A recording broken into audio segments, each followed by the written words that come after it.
is not a competition between a boy and a girl, rather, it is a collaboration between both of them.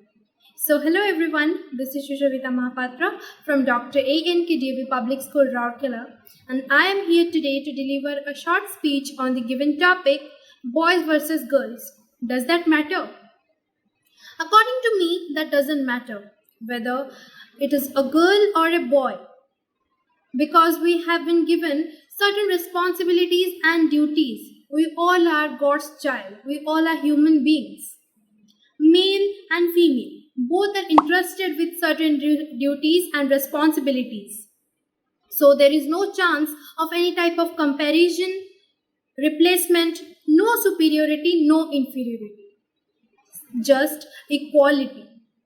But nowadays it has become a tendency to make a competition between a boy and a girl in every sector, in every phase of our life.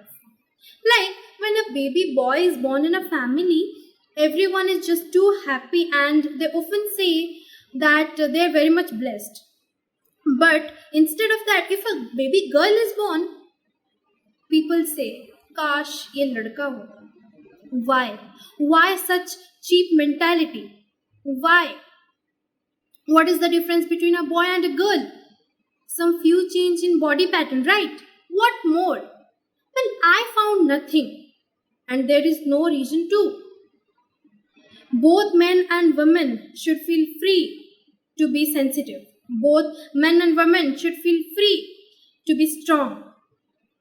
Now, let's imagine a world without men. What would happen? No babies, no population, no what. Our earth will be simply a barren planet with few trees, a piece of land, some water droplets, right? And same goes for women also. If there were no women, there would be no we.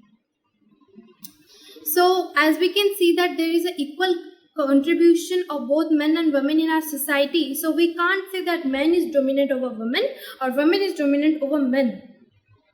So it's just a matter of equality. So stop discriminating men and women on the basis of the gender. Lastly, जग में लड़का लड़की एक समान, जग में लड़का लड़की एक समान, संग पढ़ेंगे लिखेंगे तो बनेंगे महान, संग पढ़ेंगे लिखेंगे तो बनेंगे महान. With this I conclude. Thank you.